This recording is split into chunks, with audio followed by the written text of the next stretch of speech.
Hello and happy Wednesday. We are on the eve of the biggest game of the season, the Leafs versus the Florida Panthers for the division lead. I'm very nervous. I'm not going to lie. I'm very nervous. But in order to distract me from that, we're going to talk about Mitch Marner. Now, the situation with Mitch Marner is a little cloudy. At the beginning of the season, we heard that the Leafs tried to sign him, tried to negotiate with him. It didn't go well, and Mitch Marner said, "When the season starts, I'm not going to negotiate in season." So we all took that at face value, and that's what it was. Then the trade deadline comes around, and the Maple Leafs.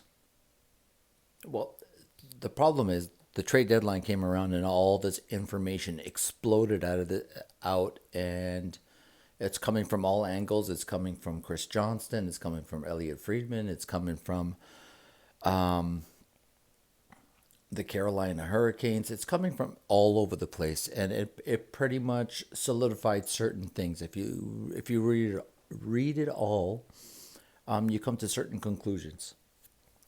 And one thing is for certain is the Leafs all season have tried to get Mitch Marner to come to the negotiating table. They're willing to pay him whatever he wants. Now, there's a few bad things in that. One thing is, if the Leafs are trying to negotiate to sign him now, obviously, to the franchise, his playoff performance doesn't matter, which is bad. This is bad news. It does matter what he does in the playoffs. If the Leafs go out in the first round and he's got 0 goals and 3 assists, don't sign him. I don't care if he wants to sign for 10. I don't care if he wants to sign for 9. You don't sign him, right? But the problem is the Leafs are trying to sign him right now, and the offer is as high as 12 and a half, 13 million, and he doesn't want to sign. Thank God he's a dumbass. Thank God this guy doesn't know what he's doing. Thank God he has a bad agent, and thank God he's getting bad advice, because if he would have signed 13 million now, and then the Leafs went out in the first round and Mitch Marner was a flop again, this town would burn it all down. So thank God Mitch Marner is not good at negotiating, has never been good at negotiating. Willie signed his deal 11 and a half times 8.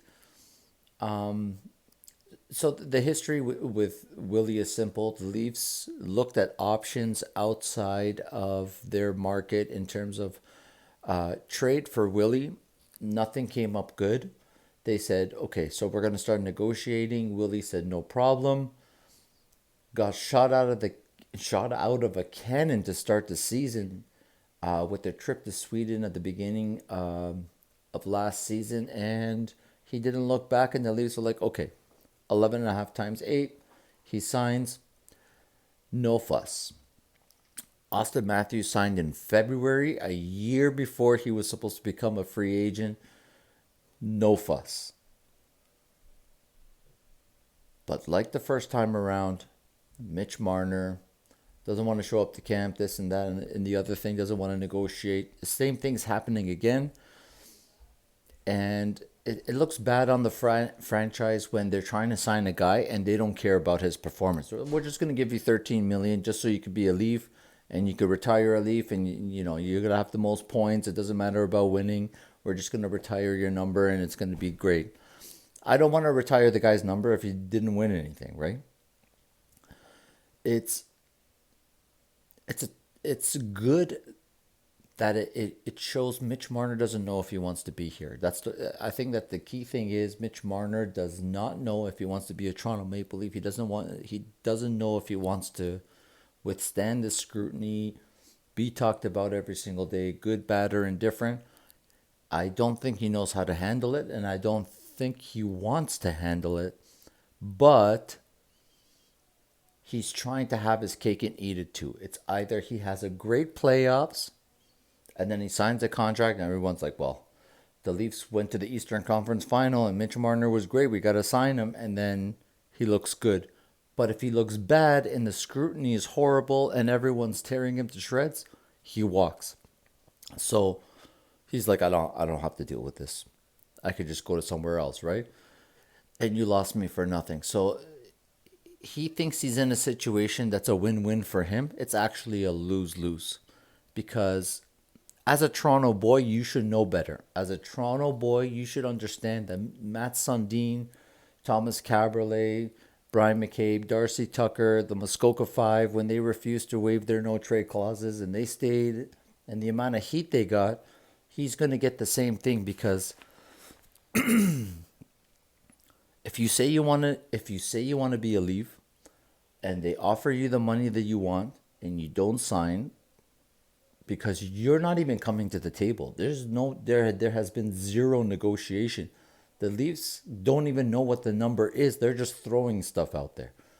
They're just throwing stuff against the wall to see if it sticks. And that's a horrible way to negotiate. It shows how desperate the Leafs are. And I think Tree Living, after having gone through the Matthew Tkachuk situation in Calgary, does not want it to repeat in Toronto. And I think he's desperate. The Leafs have the upper hand here. Why?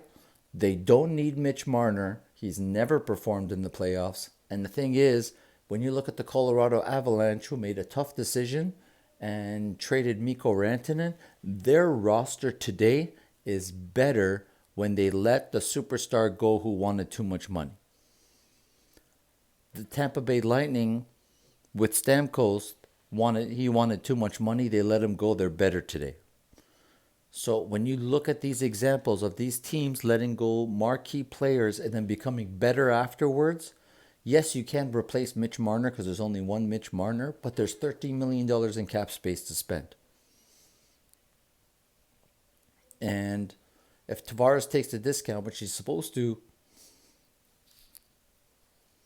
you have a lot of cap space to spend. You can go get an Ehlers, an Iafallo, you can get a Sam Bennett. I mean, you can be a better team and not have Mitch Marner.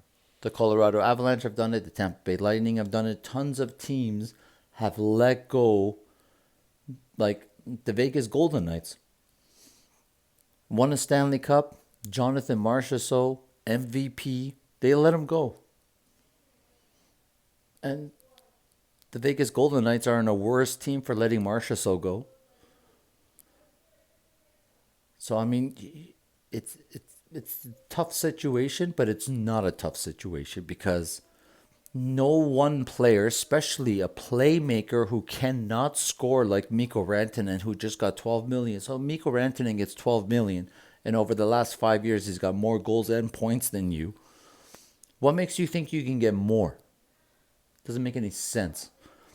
But he's always been like that. Last time Marner signed his contract, Nick Backstrom signed for 9.2, I think, and Braden Point got 9.5, and Mikko Rantanen got 9.25. I mean, all these guys are comparable to Mitch Marner, signed in the nines in 3 different cities with 3 different tax situations. But Mitch Marner's like, I'm just like Austin Matthews, and I won 11 when Matthews got 11.6. So he's been overpaid for 6 years. And I think it's time for the Leafs to take some of that money back. 12 times 8 is the max. Take it or leave it, Mitch.